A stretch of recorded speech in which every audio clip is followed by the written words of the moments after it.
Hello বন্ধুরা, আসসালামু আলাইকুম। স্বাগতম সবাইকে আরো একটি নতুন ভিডিওতে। ভোরের প্রথম আলো, পদ্মা নদী যেন সোনার রসমে মোড়া। আকাশের কোলে লাল সোনালির আভা ফুটে উঠেছে নদীর জলরাশি। জ্বলে ওঠে হীরকের মতো। ধীরে ধীরে সূর্য তার রক্তিম আঁচল খুলে দেয়, আর পদ্মার বুকে আলোর নাচন শুরু হয়। এই যেন প্রকৃতি নিজ হাতে এক অনবদ্য চিত্র এঁকেছে পদ্মার বুকে। হ্যাঁ, এই মুহূর্তে আমি আছি মুন্সিগঞ্জের লৌহজন উপজেলার ভরাগড় গ্রামে। পদ্মা নদীর তীরে মৃদু বাতাসে পদ্মা নদীর জল কলকল শব্দে তীরে আছড়ে পড়ে। মনে হয় যেন প্রকৃতি নিজেই গান গাইছে। ও যে দেখতে পাচ্ছেন, দূরের মাছ ধরা নৌকাগুলো ধোঁয়াশার ম্লানো, আর পাখিরা ডানায় শব্দে আকাশের প্রাণ বদনা করে তোলে। নদীর তীরে বালির চরে কখনো দেখা মেলে স্থানীয় মৎস্যজীবীদের, যারা সারাদিনের শ্রমের প্রস্তুতি নেয়।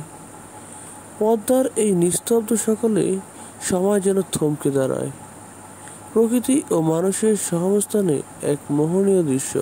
এখানে এসে মনে হয়, জীবন যতই জটিল হোক, প্রকৃতির কোলে সবকিছুই শান্তির সুতোয় বাঁধা।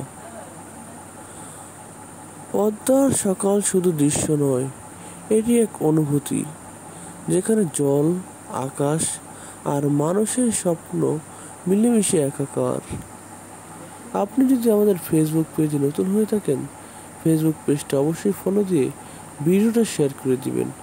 আর যদি ইউটিউব চ্যানেল থেকে দেখেন, ইউটিউব চ্যানেলটা সাবস্ক্রাইব করে পাশে থাকা বেল নোটিফিকেশনটা অন করে দিবেন। সম্পূর্ণ ভিডিও জুড়ে আমি মোহাম্মদ ইসমাইল আপনাদের সাথেই আছি।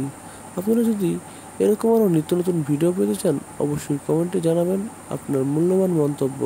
নদীর তীরে ফেলা হয়েছে মাছের চাপ। এখান থেকেই ধরা হবে পদ্মার খাঁটি খাঁটি মাছ, আর এগুলোকেই বিক্রি করা হবে স্থানীয় বাজারে। এমনভাবে প্রতিদিন হাজার হাজার কৃষক, হাজার হাজার জেলে মাছ ধরে পদ্মা নদীতে।